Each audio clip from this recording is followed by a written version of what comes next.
Please play the tears? Okay. 6 months. All hot. No. When you shed your party's convictions, principles and values, toss them out the window. Now we are faced with 3 years of hardcore left-wing government that will destroy the fabric of this nation. We will see our living standards crushed, our livelihoods damaged, our cultural institutions devastated, our kids' future prosperity decimated. Labor/Greens win. So, from what I understand, the Green Party in Australia had the best result they've ever had, and Labour crushed it.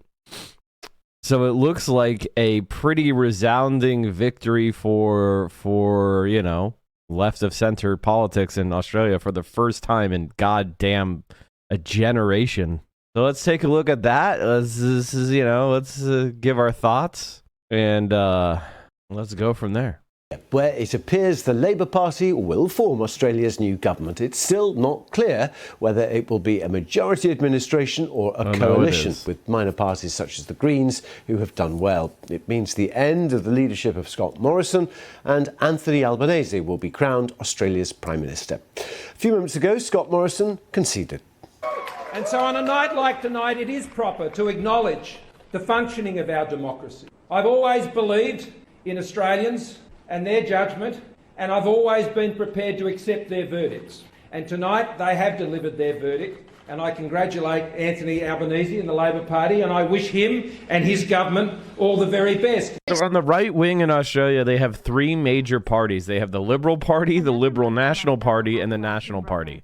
So in Australia, they correctly put Liberals on the right. You got to give these. You got to give the Australians credit. They get one thing correct: is Liberals are on the right. Albanese won. Oh yeah, he didn't just win; they kicked their fucking ass. With the Teal candidates, these female candidates, what changes do we expect in terms of climate policy? I think this is really the change that we can expect. That climate will be at the forefront of policies now. I don't think that this government, especially if it teams up with Teal independents, that have had climate action at the center of their campaigning, at the center of their policies, they can no longer just hint to it. Jesus Christ, this BBC feed is so bad, I'm about to lose my shit. Speak shyly about it. Remember, Labour does have ambitious climate policies. Last election, though, they've learned the hard way that if you campaign on phasing out fossil fuels, you lose the elections. So they have steered clear away from it during the campaigning, but I think they'll be much stronger now that they are in government. How strong and how aggressive they're going to go for phasing out fossil fuels, this will be coming clear. But I think climate policy can no longer be avoided, especially if we get a coalition government of Labour and those Teal independents. You mentioned how aggressive they can and will be. It's interesting, isn't it? Because a lot of people are saying that Scott Morrison, this election really was a referendum on him for his really quite aggressive steamroller political style. Look, I think there are many moments that you can say things have gone wrong for Scott Morrison. I'm just aware that there's a bit of movement, so if Anthony Albanese appears, we'll let you know. But Scott Morrison has conceded, if you will, at the very end of the campaign, that he is a bit of a bulldozer, that he's aggressive, and maybe he should have been a more sensitive candidate, and that maybe he should change. And you could tell that he felt that people were just not responding. You could tell that he felt that people just do not like what they see anymore.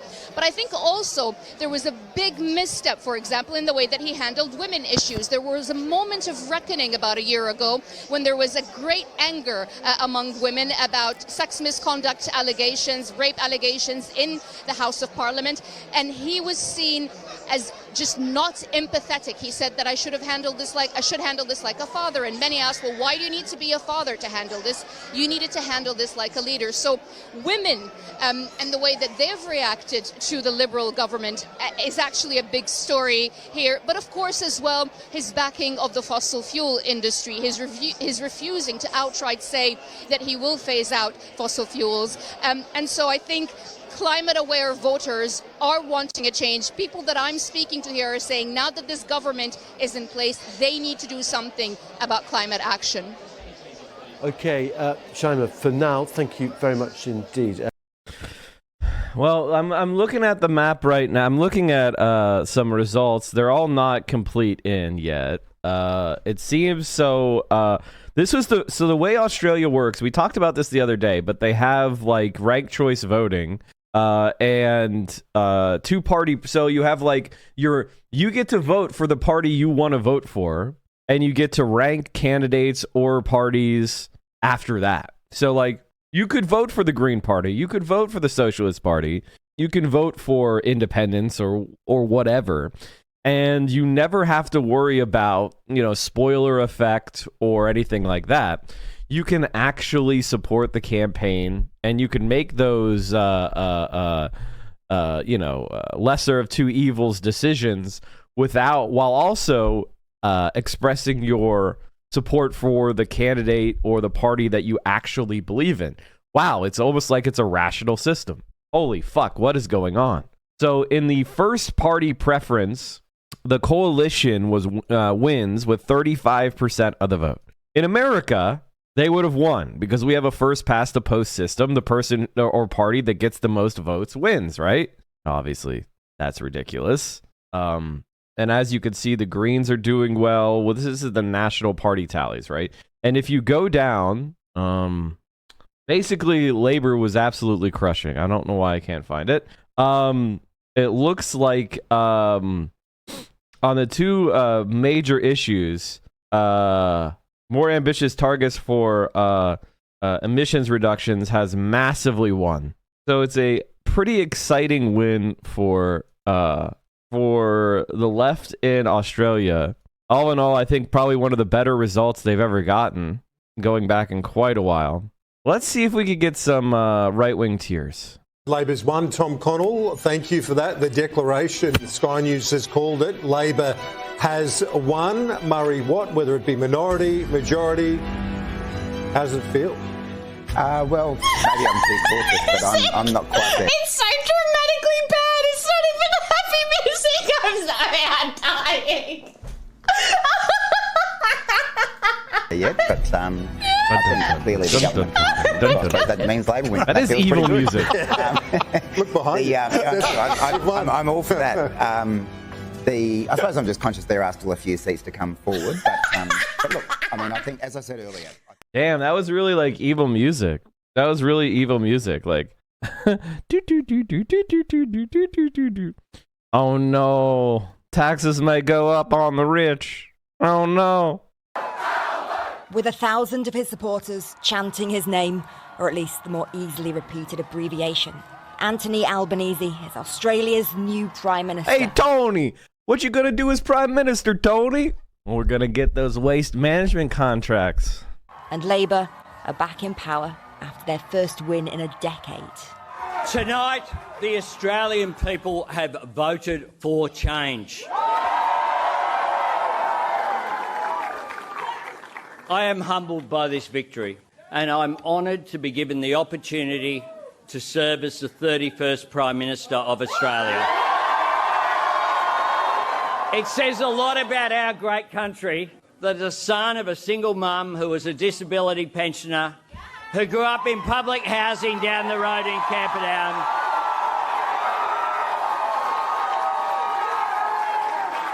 can stand before you tonight as Australia's Prime Minister. Prime Minister of Australia since 2018. In his concession speech, Scott Morrison said he's also stepping down as leader of the Liberals. His stance on fossil fuels, his net zero reluctance, were a misstep, it seems, with voters in some affluent urban areas, where there were wins for independent candidates, many of them women who'd campaigned hard on climate change. Together, we can end the climate wars.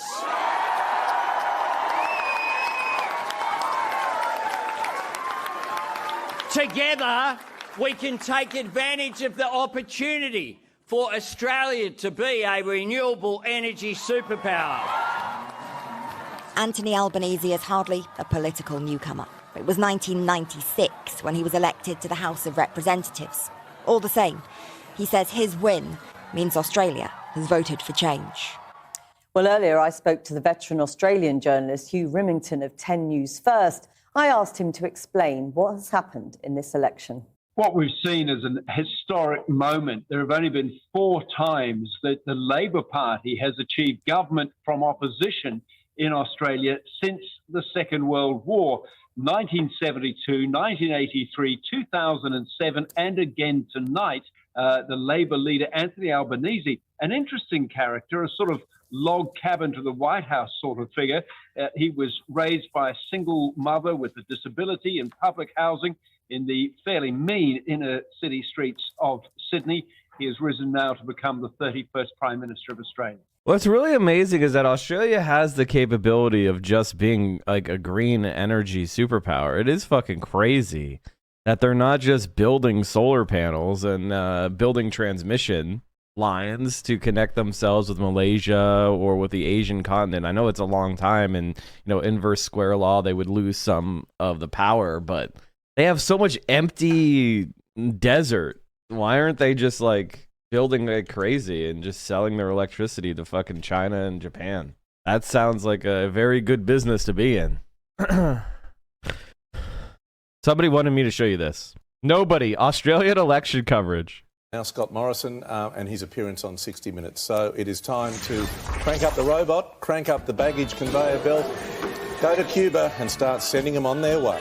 And who is first? It is the ALP's member for Griffith. Goodbye, Terry Butler. Big call. No, you might regret that one. Okay, all right. We might live to regret it, but for now, Terry, it's off to Cuba. All right. Have fun there. Thank you, Terry. All right, we are going to do Wentworth. Would someone like to do the honours with I can't. Dave Sharma? No. Julie Bishop? Yeah, no, disappointing. Just like Dave Sharma was a future leader of the Liberal Party, so yes, the fact that he would be packing his bags and leaving politics at the moment, I think, is a big loss to the Liberal Party. And the story of the night, in fact, is a bloodbath for the Liberals. The National Party, we'll speak about in a minute, really has done quite well, but the Liberal Party has bled all over the map, so it would be farewell to Dave Sharma. And I bring in Kate Ellis again from earlier in the night, where these people are losing their jobs, they are losing their careers, and they go to the supermarket. Why is they go the to baggage handling schools, robot playing a families guitar see them but wearing a you pilot's feel, hat? You feel it. So, And it's also their staff, the people who have dedicated their lives, in some instances, to working with these members. They believe in the cause, and they lose their jobs as well. And Jason Falinski was certainly not expecting to lose his job tonight, but that certainly looks like he's gone the way of the others with a Teal independent, so he's gone as well. But they do say there's nothing as an ex-MP. And This is the context? Take me to the April sun in Cuba. I can't remember the words. Oh, sun in Cuba. Oh. Take me to the April sun in Cuba. I can't remember the words. Oh. Come on, Jed, get into it. Oh.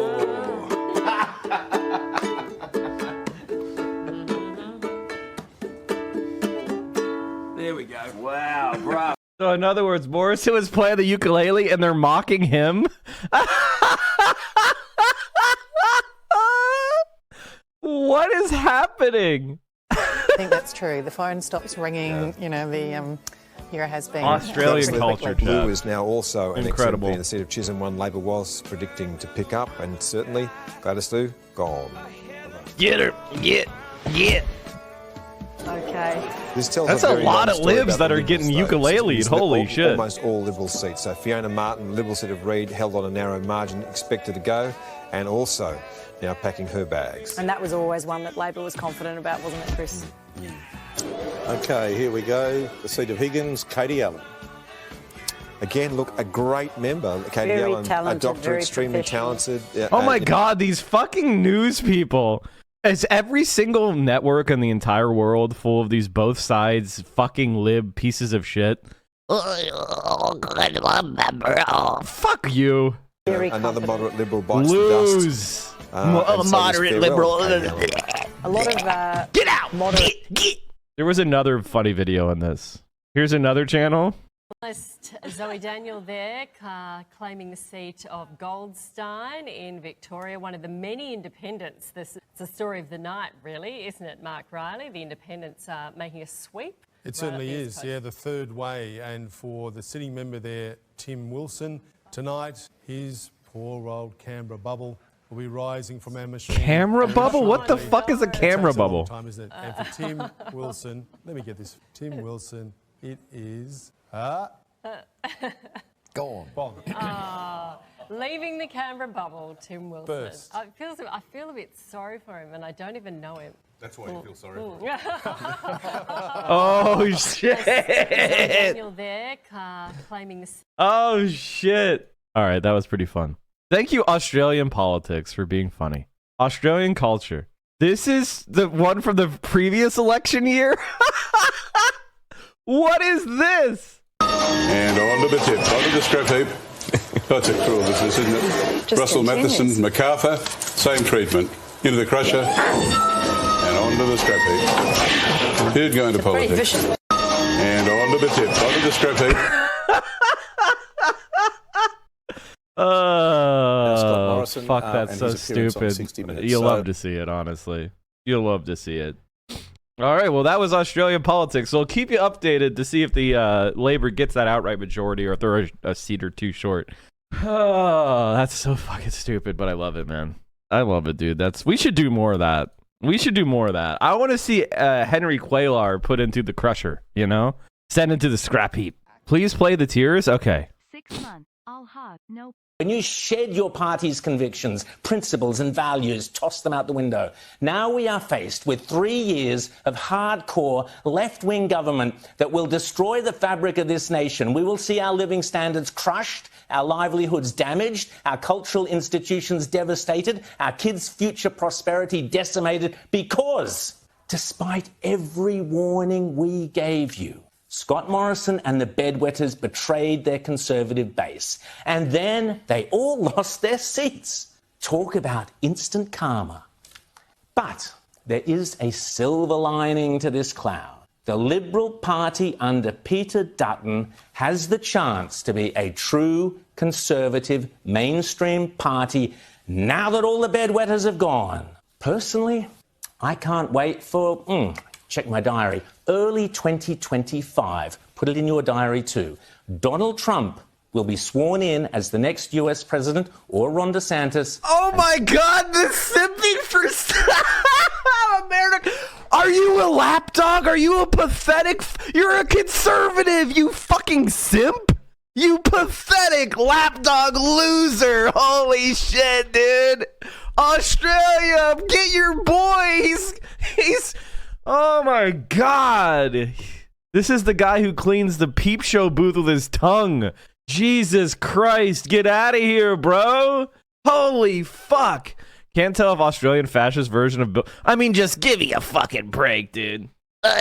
Trump or Ron DeSantis will be sworn in. I'll get the fuck out of here. And a few weeks later, Peter Dutton and the Liberals will be swept into power in Australia following 3 disastrous and incompetent years of a Teals-led Labor government where Parliament obsesses over woke identity politics, climate and Indigenous issues. They're doing the economy. Every fucking English-speaking country, it's the same shit. All politics is international. It's the same fucking bullshit. Every country is the exact same. Can we just have a world government at this point? Why do we even bother? Everybody.